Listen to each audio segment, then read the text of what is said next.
Parque do Xingu, uma das mais bem-sucedidas reservas indígenas do mundo, no coração do Brasil, um território que reúne diversos povos, conectados com o mundo moderno, mas que preservam suas tradições, seguindo os conselhos de seus protetores, os Irmãos Vilas Boas.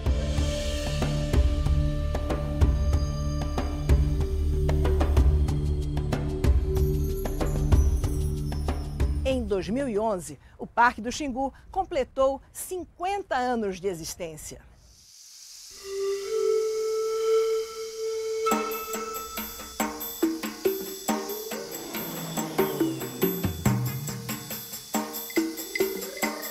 Em diversas viagens ao Xingu, temos registrado a vida nas várias aldeias. Alguns documentários foram roteirizados junto com os próprios xinguanos. Em 2003, documentamos um Quarupi emocionante, em homenagem a Orlando Vilas Boas, e ouvimos a palavra das lideranças xinguanas. Quem ajudou, lutou para conseguir manter o Xingu, o Parque do Xingu, foi nosso herói, um homem que nunca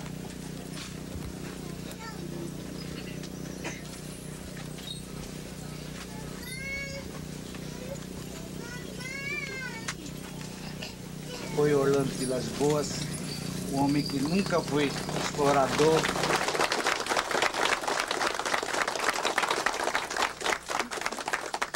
Orlando Vilas Boas e seus irmãos dedicaram suas vidas ao Parque do Xingu, um parque indígena que funciona de fato, onde a cultura está preservada e as lideranças trocam ideias, apresentando soluções para o bem das comunidades e para o futuro.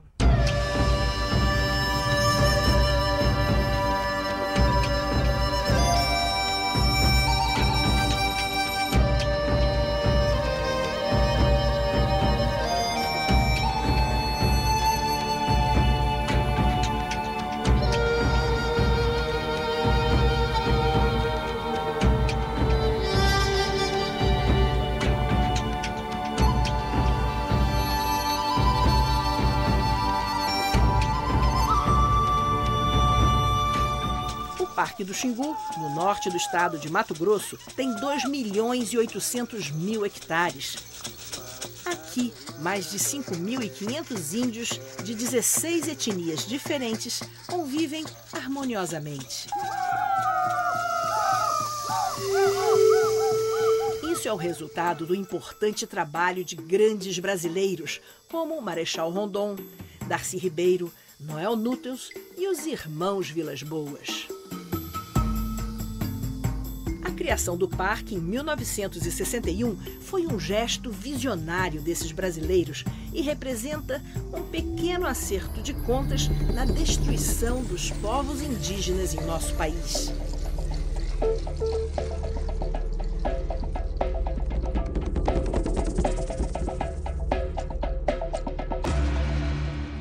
Os Irmãos Vilas Boas formaram toda uma geração de líderes indígenas xinguanos conscientes dos perigos do contato com o homem branco, mas ao mesmo tempo grandes diplomatas, negociando com governos, organizações não governamentais e com a sociedade como um todo. Então, senhores imprensas, agradeço vocês. Esperamos que leve a nossa mensagem para a divulgação, mostrar a nossa preocupação com a questão do nosso território.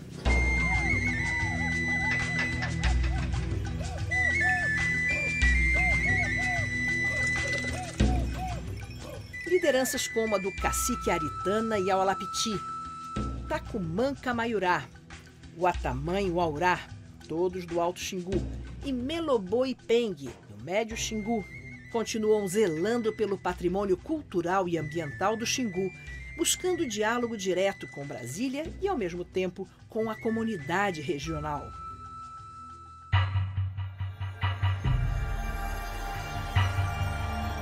Os Irmãos Vilas Boas reuniram diversos grupos indígenas em um território riquíssimo, atravessado pelo rio Xingu. Aqui criaram condições para que essas populações se desenvolvessem. Antes ameaçados pelo avanço da colonização, os grupos indígenas do Xingu passaram a ter, entre 2000 e 2010, um crescimento populacional de 54,24%, acima da média nacional.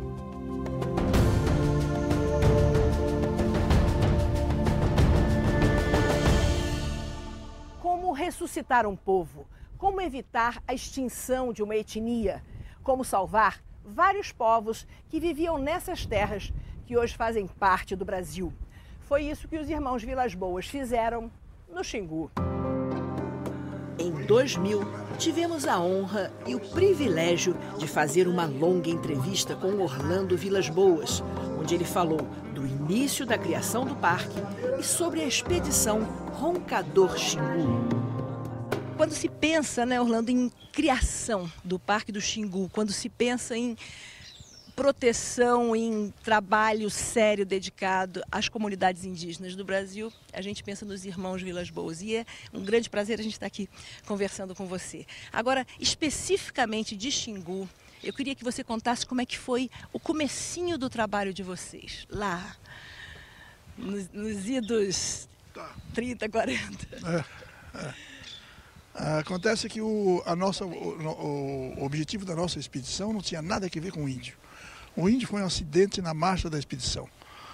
A nossa função era fazer uma picada, que seria um caminho em linha reta do Brasil Central para Manaus, principalmente até o rio Tapajós. A distância seria mais ou menos de 2.200 quilômetros. E nós levamos essa tarefa até o fim. E quando a gente pensa nesse trabalho junto às comunidades indígenas e pensa na solidariedade com os povos indígenas, a gente tem sempre o Marechal Rondon em nossa mente, não é verdade? Claro, não se pode desligar uma coisa da outra. Esse país tem sido muito ingrato à memória do Marechal Rondon. Podia ser levado em conta de que foi o maior humanista deste século no Brasil, foi o Marechal Rondon. Não só no trato com o próprio índio, como a implantação da política indigenista que perdura até hoje. Aqueles que na realidade querem a preservação do nosso índio, é de que o índio só sobrevive na sua própria cultura.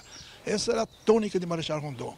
E nós fomos os únicos a ser os seus seguidores nesse sentido. Mesmo porque eles tinham conosco uma deferência muito especial e nós por eles uma admiração muito grande. E tinha aquele lema, morrer se preciso for, matar nunca. A ação do Marechal Rondon dentro da área indígena no Brasil foi muito ingrata para ele, porque era uma ocasião em que os índios ainda eram todos arredios, principalmente na face oeste do Brasil, onde correu as linhas telegráficas. E o Rondon, então, tinha como seus auxiliares imediatos no trabalho duro da picada, aqueles que eram os maus elementos do exército, que iam para lá como castigo. Então o Rondon tinha que olhar essa gente e, ao mesmo tempo, manter uma disciplina altamente rigorosa no contato com índios, em Ambiquara e todos os demais índios que foram encontrando, e Bororo, que foram encontrando no caminho. Então essa política implantada por Marechal Rondon foi extraordinária e ela vinga até hoje, exatamente naqueles que querem a preservação do nosso índio ainda. Em viagem ao Brasil Central, em 1942, o presidente Getúlio Vargas resolveu promover um processo de interiorização do país, criando a Fundação Brasil Central e a Expedição Roncador Xingu. Na época não se deu muita importância a isso, porque eles achavam que era muito difícil um processo de interiorização. Mas o Getúlio tinha razão e no rastro dessa expedição nasceram já perto de 60 cidades. E a população avançou pelo Brasil Central lá fora. Nesses primeiros contatos, qual era a atitude de vocês? O que o inglês chama de approach, no caso. Seria o seguinte, já nessa época, embora nós estávamos parados na margem do Rio das Mortes, nós havíamos entrado em contato com o Marechal Rondon através de uma carta. A expedição tinha por objetivo entrar na área do Roncador, como as colunas de fumaça estavam mostrando que ali tinha muitas aldeias, pensou-se em criar uma frente militar.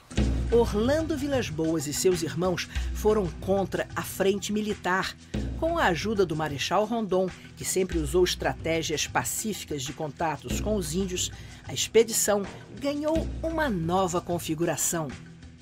Aí João Alberto disse, já que nós não podemos ter a frente militar, eu recomendaria o senhor, seu coronel, que pusesse na vanguarda dessa expedição os 3 irmãos Vilas Boas. Foi aí que começou tudo. Como quem disse assim, eles não querem a frente militar, então vão eles. E nós fomos. Atravessamos a região Chavante em 11 meses. A expedição Roncador Xingu era formada por 14 homens recrutados nos garimpos, os chamados Homens Sem Lei do Brasil Central. Desde o primeiro dia, da primeira noite que nós acampamos, nós começamos a doutriná-los. Nós fazíamos um fogo, reuníamos os trabalhadores todos em torno do fogo e falavam e convencíamos essa gente de que nós éramos invasores da terra do índio e que se o índio nos repelisse, nós não tínhamos o direito de refutar. Muito bem. Começamos a descobrir naquela gente sem leis do Brasil Central uma personalidade fantástica, fabulosa. Nunca nos deram trabalho. A nossa expedição era paramilitar. Cada trabalhador recebia um mosquetão do exército com 50 tiros. Nunca se deu um tiro.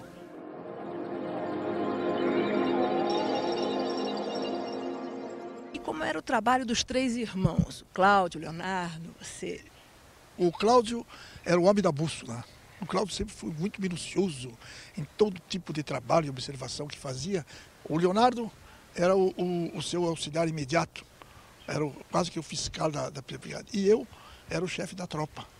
Eu fiquei na retaguarda para fazer na tropa, para não deixar que faltasse alimentos para esses homens na frente. Foram 11 meses desbravando mais de 400 quilômetros de selva e índios como os Chavantes atacando a expedição. Certa feita, os índios puseram fogo na frente da nossa caminhada, um fogo imenso. Nós saímos para a esquerda, encontramos outro fogo, voltamos para a direita, encontramos outro fogo e já estávamos começando a perder o controle por causa da fumaça. De repente eu saí para um lado e encontrei um córrego e gritei, água boa, pessoal, água boa. Todo mundo correu para lá. E nós, então, não queríamos tomar a água, queríamos respirar junto da água. Foi a única maneira que nós conseguimos sobreviver, foi respirando junto da água, até que a fumaça tenha passado e nós, então, saímos.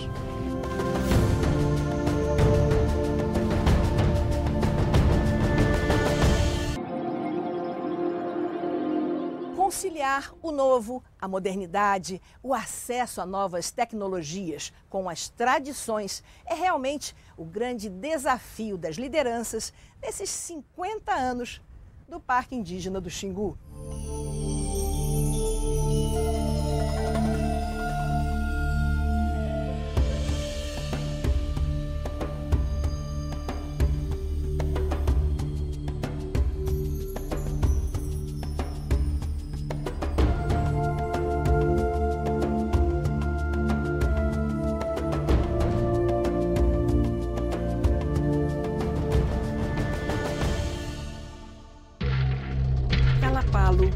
Camaiurá, Iaualapiti, Uaurá, Meinaco, Aueti, Matipu, Uicuro, Ipengue e outros das 16 etnias têm, no Parque do Xingu, um território seguro para criar seus descendentes. A importância estratégica desse parque sempre foi fundamental para preservar ecossistemas, recursos naturais, diversas etnias e o mosaico cultural que esses povos representam. Orlando Vilas Boas e seus irmãos sabiam dessa importância e se dedicaram a fazer o contato com os grupos indígenas com o mínimo de agressão à sua cultura. A primeira atração que nós fizemos foi quando chegamos no rio Curuene e demos com os índios numa barranca muito grande e que não deixaram a gente nos aproximar porque eles ameaçavam com arco e flecha. Até que de repente surgiu um bruto índio na barranca e fez um gesto largo e nós atravessamos o rio, subimos a barranca, os outros se afastaram e nós fomos lá e abraçamos o velho índio Izarari, muito respeitado em toda a área. Era o índio Calapala. Foi o primeiro índio que nós abraçamos. Cão Calapala. E ali, em homenagem ao Izarari, nós fizemos um acampamento e fizemos um campo de pouso para Teco-Teco. A nossa expedição continuou. O segundo índio a entrar em contato conosco foram os índios Cuicuro, falando a mesma língua dos Calapalos. Porque o índio no Brasil é inserido em 4 grandes famílias linguísticas: Caribe, Aruaque, Tupi e Gê. E aquelas que não couberem dentro dessa classificação são chamadas de línguas isoladas. Nós tínhamos representantes de todas as línguas, de todos os troncos linguísticos indígenas do Brasil. Em 1910 foi criado o Serviço Nacional do Índio e em 1961 foi criada a FUNAI. Quem deu o nome de FUNAI fui eu, porque eu participei da comissão que criou a FUNAI. Nas nossas visitas ao Alto Xingu, principalmente ao Alto Xingu, nós percebemos que aquelas comunidades estão numa situação privilegiada em relação às outras do Brasil inteiro, né? Isso se deveu, claro, à geografia, mas basicamente ao trabalho de vocês décadas atrás, criando esse parque, né? Como é que estão essas comunidades hoje, a seu ver? Nós abrimos a área para pesquisa de grandes universidades e para estudiosos altamente credenciados. Isso aí fez com que se divulgasse de uma maneira extraordinária. Lévi-Strauss, por exemplo, foi para o Xingu para passar 2 dias, ficou uma semana. Bom, mas também as margens ali da Lagoa Ipavu, naquela aldeia lindíssima, Camaiurá, quem não ficaria meses e meses? As pessoas vão ficando conquistadas, inclusive pela amabilidade, né, dos índios.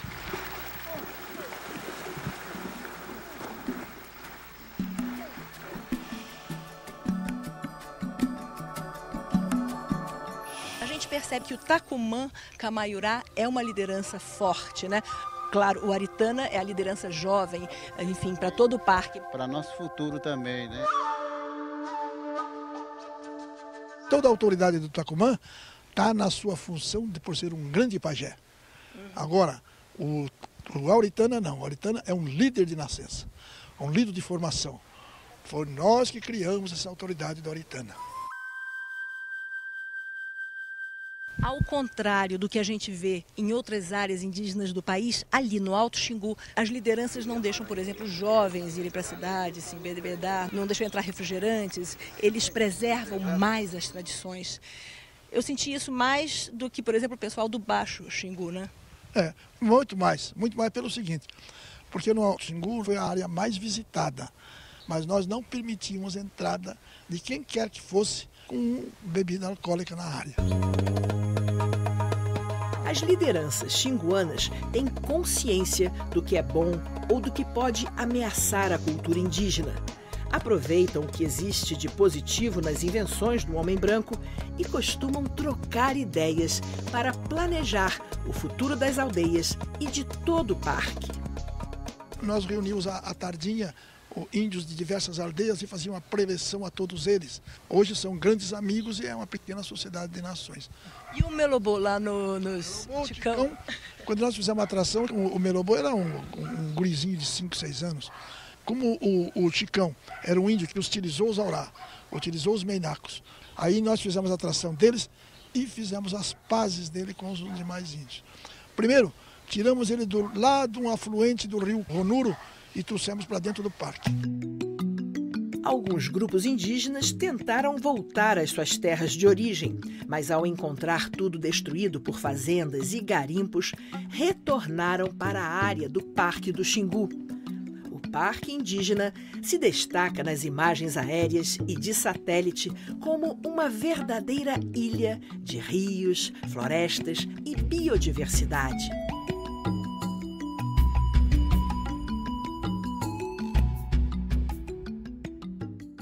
Uma das coisas mais lindas, a meu ver, no Parque do Xingu é essa convivência pacífica, harmoniosa, essa comunhão entre as diversas etnias, as diversas comunidades, né? Isso foi, e verdade. Foi uma política muito boa nossa. Primeiro nós começamos a mostrar aos índios de que eles eram irmãos, de certa forma. Assim como nós falamos assim, esses sertanejos que vocês estão vendo são nossos irmãos.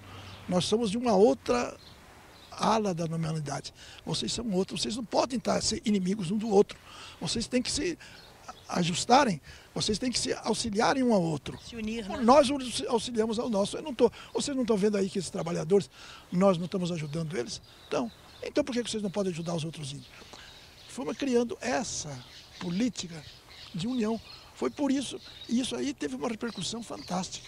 Você acha, Orlando, possível, em outras áreas do Brasil, com outras comunidades indígenas, acontecer isso que aconteceu no Xingu, essa reunião de diversos grupos em harmonia? É possível desde que a pessoa, aqueles que forem encarregados dessa política, tenham o conhecimento e tenham a vivência com o índio. O importante é você ter a vivência com o índio. Você tem que conhecer um pouco da psicologia do índio com relação ao civilizado para poder solicitar alguma coisa. Projetado com uma área 10 vezes maior do que a de sua implantação, o Parque do Xingu hoje está cercado por fazendas de gado e soja que, além de desmatar e fazer barragens, poluem as águas que abastecem as aldeias, onde vivem mais de 5.500 pessoas. Os nossos procuradores de coisas novas começaram a comprar as faixas de terra na beira do Parque Nacional do Xingu. Este é um registro que deve ser feito agora. E esses fazendeiros todos que estão se projetando na margem do Xingu estão derrubando as árvores até na barranca. E os índios já estão reclamando que a água agora é suja no tempo das águas, no tempo das chuvas, porque a barranca vão desbarrancando e eles estão rio abaixo. É uma verdadeira brutalidade o que está acontecendo. Orlando Vilas Boas faleceu em 12 de dezembro de 2002 e deixou um importante recado para as populações do Parque Indígena do Xingu. Eu queria, para finalizar, Orlando, que você desse um recado para os nossos amigos do Xingu e para os nossos irmãos brasileiros de todas as partes. Esse recado não é só para os índios do Alto Xingu, não é só para Tacumã e para Aritana, porque com a liderança de Tacumã e Aritana, nós sabemos que as tribos do norte, do sul, vão indo bem. Mas vocês não devem permitir a entrada de pessoas estranhas dentro da área. Elas hoje são muito boazinhas, mas amanhã elas querem as suas terras. Eles quiseram as terras dos índios e tomaram a terra dos índios. Agora querem tomar as suas malocas. Cuidado com essa gente. Não existe civilizado bonzinho. Aqueles que foram bonzinhos já morreram. O Marechal Rondon era um deles. Não esqueçam disso. É uma recomendação que eu faço aqui da cidade grande, porque eu sei e conheço aqueles que vão até aí na procura de amizade, na procura de uma série de coisas, mas no fundo o interesse é outro. Não sei se vocês sabem o que vem a ser, mas agora a Aritana já sabe e Tacumã também já sabe. Existem muitas riquezas no subsolo da nossa terra e tem muita gente interessada nesse subsolo. E esse subsolo pode estar também aí no Xingu. E o garimpo é a destruição de toda a sua etnia. Vocês morrem porque o civilizado não tem contemplação com ninguém.